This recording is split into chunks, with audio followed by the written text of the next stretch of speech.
یہ ہے جی مسلمانوں کی ذلت اور خواری کی وجہ کہ یہ آکسفورڈ کے پڑھے ہوئے جب اس طریقے سے مزاروں کے اوپر جن کا کام تھا اپنی خواتین کو دین سکھانا، وہ ان پیرنیوں سے اور ان جادوگرنیوں سے دین سیکھ رہے ہیں۔ یہ ہے ذلت اور خواری کی اصل وجہ۔ یہ یہاں سجدہ بھی کر کے آئے ہیں اس کے اوپر، اور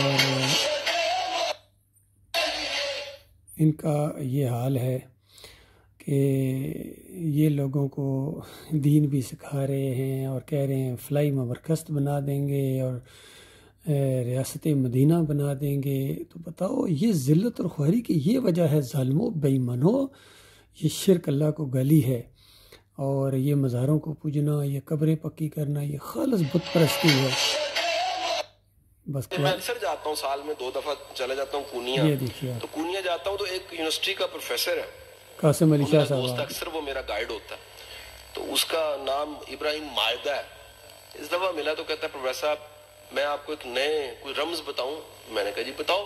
کہتا ہے رومی کی ہر چیز میں رمز ہے، رومی ہے، مثنوی پھر دیکھیں نا جی، فارسی کا قرآن کہا جاتا ہے، رمز ہے۔ یہ دیکھیے جناب، یہ پڑھے لکھے لوگوں کا حال ہے۔ یہ قاسم علی شاہ ہیں جو رومی کی تعریف کر رہے ہیں اور مثنوی کو فارسی کا قرآن کہہ رہے ہیں۔ تو جب یہ ہو پڑھے لکھے لوگوں کا معاملہ، ان کا دین مشرکانہ دین، یہ قاسم علی شاہ کی کئی ایسے ویڈیوز میں نے پہلے بھی اپلوڈ کی ہیں جس میں کتنا شرک کی عقیدہ ہے۔ اس کے استاد واصف علی واصف انتہائی مشرکانہ عقیدہ رکھتے تھے، قبروں کے پجاری، خاص کر نبی صلی اللہ علیہ وسلم کے تو پورے پکے پجاری ہیں خادم حسین رضوی کی طرح۔ تو اللہ کے بندو، صحیح دین کی طرف کب آؤ گے؟ مرنے کے بعد آؤ گے؟ جب مر جاؤ گے تو پھر تو چیخنا ہے، پکارنا ہے، ہاتھ کھاؤ گے، چبا جاؤ گے۔ تو للہ توبہ کرو، معافی مانگو، اپنے مالک اور خالق کی طرف پلٹو۔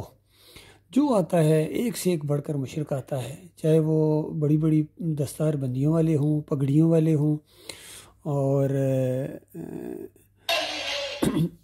مفتی ہوں، مفتی اعظم ہوں، مفتی محمود صاحب آ کے حلوہ بانٹتے ہیں قبروں کے اوپر، پھر یہ ہمارے جتنے بھی ہیں فضل الرحمان ہوں، اور جو بھی آتا ہے نا اس کا حکمران یا مفتی، وہ ان کو شرک کا انجیکشن دیتا ہے۔